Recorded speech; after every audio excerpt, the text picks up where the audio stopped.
All right, last portion of this video. We've already talked about positioning, we've worked on form, we worked on load, but obviously we did the positioning, we did the load in a bilateral position, and what we want to do is start increasing the difficulty of the exercise if your patient can handle it. Now you go more unilateral. When we go unilateral, we're working on differences between right and left, which are usually big between people's dominant and non-dominant side. And you may have someone that's completely injured on one side and they're super weak on that side, and they need to work on to make sure that bilaterally they are symmetrical.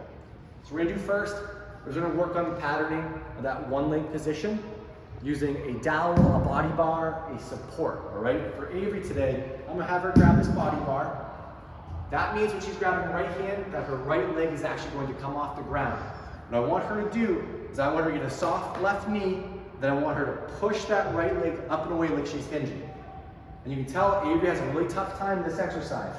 So if you come from the side, as Avery's holding on, right here, I want to make sure that she keeps her chest out. She's going to kick her leg a little bit higher. The reason why we do this is I want a straight line from her spine through her femur.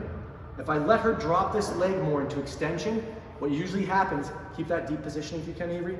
What usually happens is she loses that straight line from her spine to her femur. And now when she comes up through her spine, which I don't want. I want her coming up through that left glute for extension. So again, Avery's gonna find that balance. She's gonna push that right leg back again and up towards the ceiling. So the heel's gonna come up. You're gonna see here, she has a straight line here. Now I want her to push through the heel and bring her hips forward. Good, she's gonna repeat that pattern. Bring that leg up, push it away. Good, Avery. Now push through that left heel, bring her hips up. That looks really good. Let's go to that position one more time. Another big thing to cue here is you see Avery's toe is rotating out.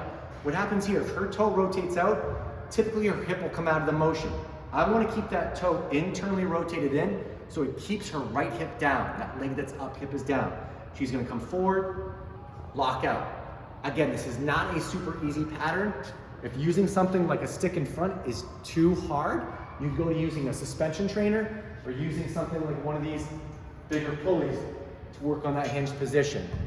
I'm gonna have Avery step out for a second because I want to give one more exercise that I can do a little bit easier than Avery. If your patient can progress from this single leg position, they're doing very well. What I would like to do is keep that body bar involved, bring it in front of your patient, keep that soft knee, and now have them work on getting no support as they do that unilateral RDL. The same cueing would apply. I'm still gonna drive my heel up towards the ceiling. I still want to internally rotate that foot to keep my hip down, and I still want to keep a soft knee here. When I go down, I shift my weight through my left heel, my chest is out. As I push up, I drive through my heel, and I extend through the bar, so I have full extension.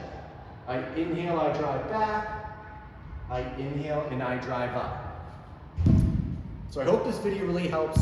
I know it's a lot of information to throw in a short amount of time, but I wanted to show you a few really easy ways that we utilize the hinge position here and the ways in which we progress it. If you have any questions, like I said in the beginning, shoot us an email at apcenter@ehr.org. Give us a call at 601-7761. We're happy to answer any questions.